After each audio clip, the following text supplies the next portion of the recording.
Bom, pessoal, em tempos de coronavírus, né? Pessoal, muita gente em casa e aproveitando para estudar, acabar com Netflix, acabar com todos os programas da TV a cabo que repetem 500 mil vezes. Aí eu preparei um joguinho aqui sobre a 16690 para a gente se divertir. Coloquei 10 perguntas aqui. Espero que você tente responder.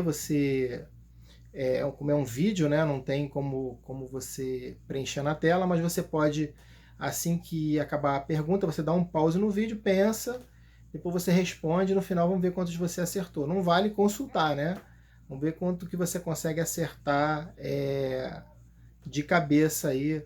Algumas perguntas são fáceis, outras nem tanto. Mas é um joguinho bem legal que eu preparei aqui. Espero que vocês gostem aí, ajude a passar essa raio dessa quarentena aí que tá todo mundo que ninguém aguenta mais ficar em casa. Aproveito e vou pedir para você se inscrever, tá muita gente entrando no canal aí, não se inscreve, acha que não precisa, sei lá, ou esquece mesmo.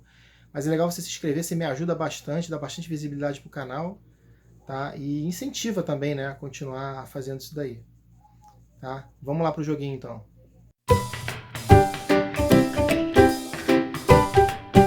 Bom, primeira pergunta, como é chamado em português a string box? Na norma brasileira, todos os itens, né, que têm nomes estrangeiros são convertidos para algum nome em português, né? A norma ela precisa criar nomes em português para as coisas. Então, como é que é chamada em português a string box? 1. Caixa de combinação. 2. Caixa de junção. 3. Caixa de conexão de arranjo. Ou 4. Caixa de conexão CC. Dá pause, pensa aí e responde. Se você respondeu caixa de junção, você acertou, né? Está no item 3.1.7. Caixa de junção, invólucro no qual subarranjos fotovoltaicos, séries fotovoltaicas ou módulos são conectados em paralelo e que pode se alojar dispositivos de proteção ou de manobra. Nossa string box agora chama caixa de junção. Segunda pergunta. Qual é o nome dado ao chamado diodo de bypass na norma? 1. Diodo de desvio. 2. Diodo de proteção. 3. Diodo de separação. Ou 4. Diodo paralelo. Dá um pause aí, pensa e responde.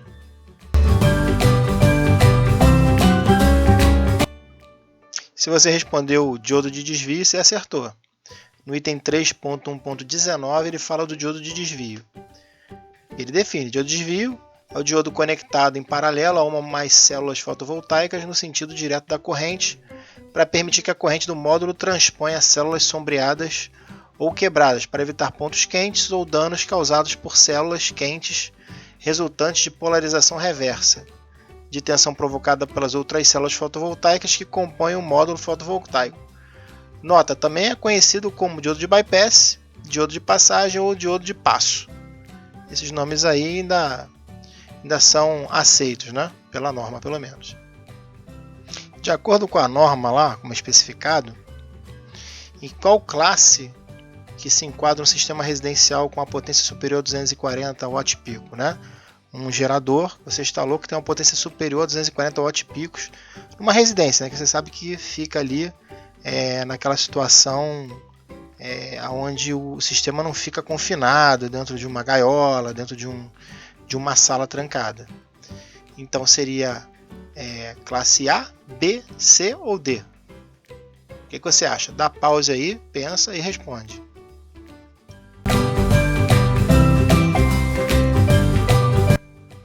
Bom, se você respondeu classe A, você acertou. No item 3.1.20, dispositivos de classe A. Um dispositivo utilizado onde o acesso geral de pessoas é previsto, uma casa, né? Trabalha com tensão elétrica perigosa, o sistema fotovoltaico tem a tensão perigosa, em aplicações com potência perigosa e pode ser utilizado em sistemas que operam com tensão superior a 50 volts, corrente contínua, ou potência superior a 240 watts, que seria o caso de um sistema com pequeno porte, né? Usando um inversor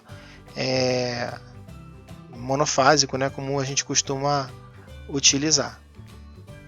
Se você acertou, parabéns. Se não acertou, não desanima não que tem mais aí. Muito bem, essa pergunta aqui é boa. Qual é a sigla equivalente ao MPPT, que todo mundo chama de MPPT. Como é que a norma chama? Ela chama de MPPTT, SNMP, SPMP ou SPPT? Pensa aí, dá pause e responde.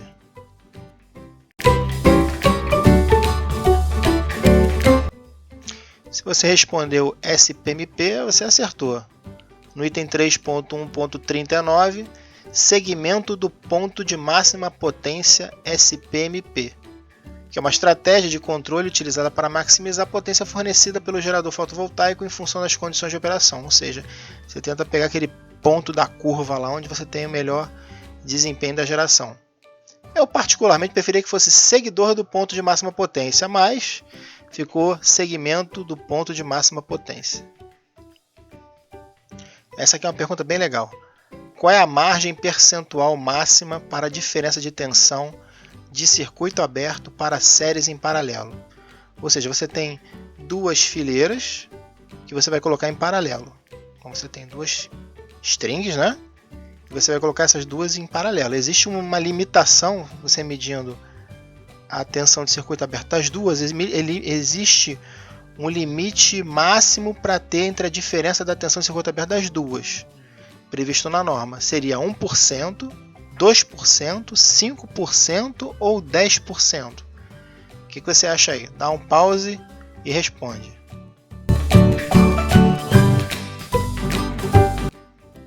Se você respondeu 5%, você acertou.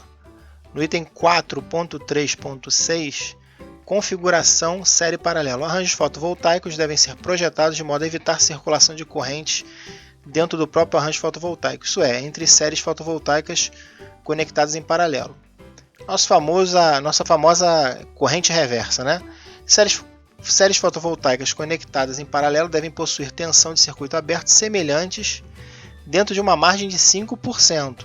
E a norma fala mais, né? Que você tem que procurar usar módulos do mesmo tipo, com mesma potência, mesma quantidade, com mesmo tilt azimuth, ou seja, instalados de uma maneira semelhante para que você não tenha diferenças de tensão, né, ao longo do dia, né? E principalmente nos horários de manutenção e de pico, né? Que é quando você pode ter problemas. E ela diz que o balizador disso daí seria uma margem de 5%, que é o máximo tolerado entre essas duas strings ligadas em paralelo. Isso tem que ser considerado em projeto. A própria norma menciona isso. Essa é outra pergunta muito interessante também. Qual é o comprimento máximo do cabo direto entre o módulo e o microinversor? O que acontece? Os módulos eles vêm com cabos, né, de tamanho variado. Uns vêm com 1 metro, outros vêm com 40 centímetros, vêm com tamanhos variados, né? E aí às vezes você pode querer colocar o microinversor um pouquinho mais afastado daquele módulo que está ligado nele, né? Então a norma ela especifica um tamanho máximo que esse cabo tem que ter entre o painel e o microinversor. Por exemplo, você tem 40 centímetros lá, você vai botar mais uma extensão, mais um pedaço de cabo para completar a distância para poder chegar no microinversor. Qual que é essa distância total máxima que você pode ter entre o módulo e o microinversor? Pensa aí e responde. 2 metros, 5, 10 ou 35 metros? Bom, a resposta para essa pergunta são 5 metros.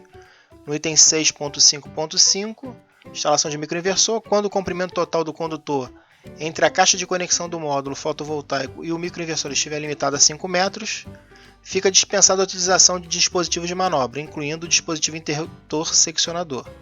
O uso de um adaptador ou de um cabo extensor por polo é permitido, desde que o comprimento total não exceda 5 metros. Ou seja, se você passar de 5 metros, você tem que botar um elemento seccionador nesse cabo aí. Aí você pensa assim, poxa, mas 5 metros entre o microinversor e o painel é bem longe, né? Realmente é bem longe, mas às vezes aparecem uns projetos malucos aí. Teve um camarada no grupo uma vez que estava conversando comigo dizendo que o cliente não queria que colocasse o microinversor embaixo do painel em cima do telhado. Então assim, tem de tudo, né? E pode acontecer. Então você já tem que saber que por norma você só pode fazer isso até 5 metros, que é até um bom argumento quando aparecer um doido desse. E fora isso, se você tiver que fazer, você tem que botar um disjuntor aí para esse circuito. O que deve ser feito quando a inscrição cabo para sistema fotovoltaico não for legível ou não for encontrado no cabo solar. Às vezes você pega o cabo, por norma o cabo tem que ter escrito nele lá, cabo para sistema fotovoltaico, tem que ter tá bem legível ali, escrito no cabo. Ou o cabo pode estar dentro de um duto também, né? E você não vai ter como ver o cabo porque ele vai estar confinado. Nessa situação aí, o que você tem que fazer, né?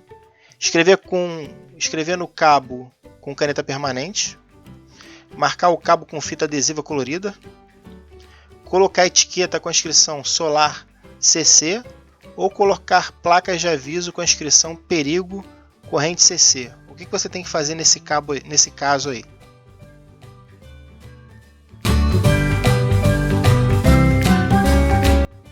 Bom, nesse caso aí, tá? Opção 3, colocar etiquetas com a inscrição Solar CC. Você tem que fazer uma etiqueta, até tem um vídeo no canal sobre essa etiqueta, que eu mandei fazer cortada a laser, uma etiquetinha de plástico, ficou muito bacana. Você pode procurar no canal aí que você vai encontrar esse vídeo, explicando mais detalhes sobre isso. Mas enfim, se o cabo não tiver a descrição, que é um cabo solar de corrente contínua, ou tiver confinado num tubo, você tem que colocar uma plaquinha para avisar.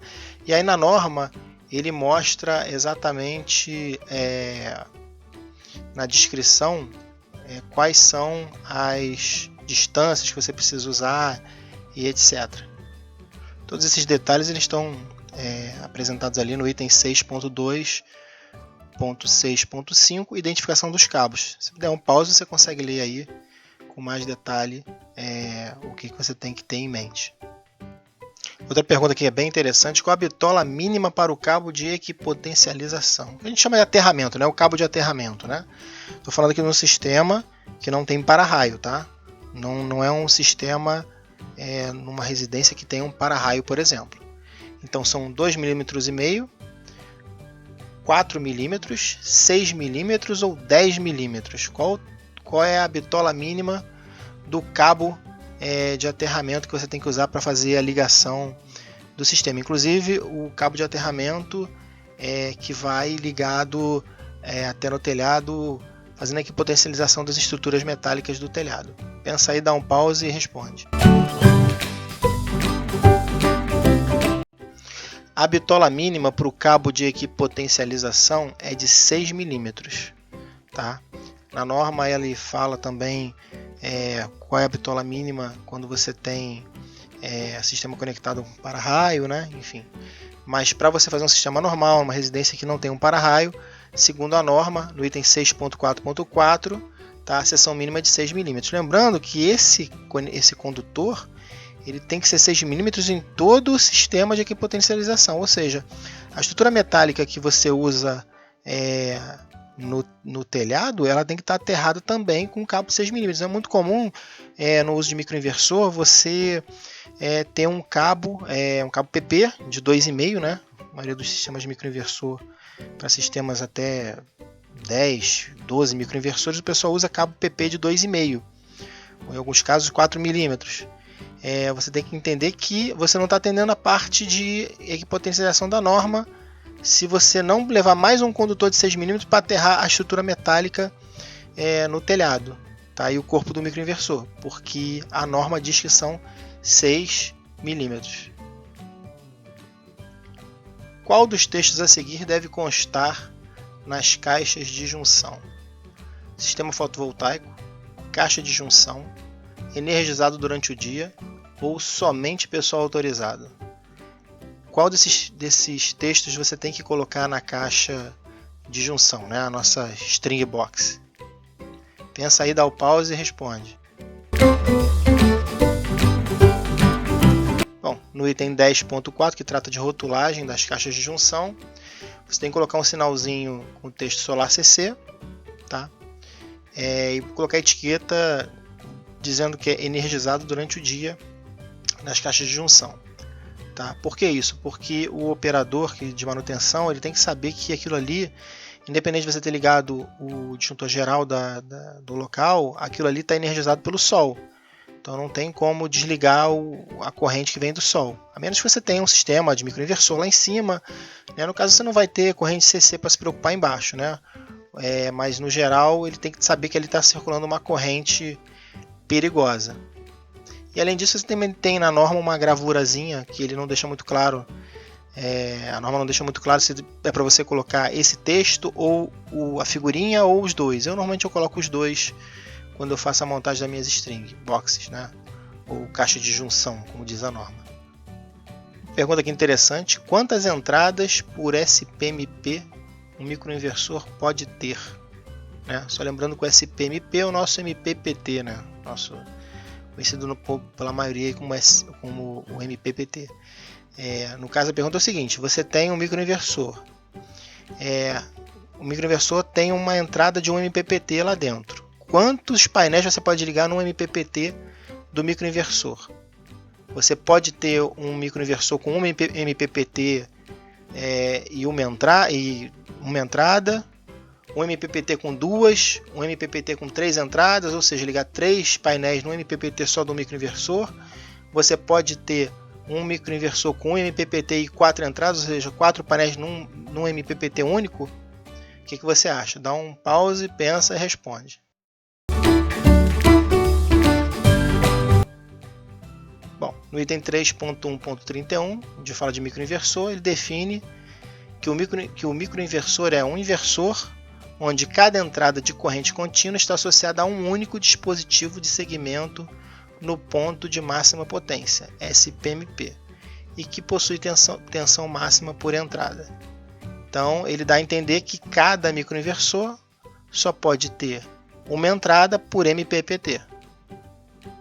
Então, se você colocou 1, você acertou. Espero que você tenha gostado aí, tenha achado divertido. Um passatempozinho que eu preparei para todo mundo. Tá? Depois você coloca nos comentários aí quanto é que você acertou. Se você acertou tudo, parabéns. Se você não acertou também, ótimo. É bom que você, pelo menos essas 10 coisinhas aí você aprendeu, né?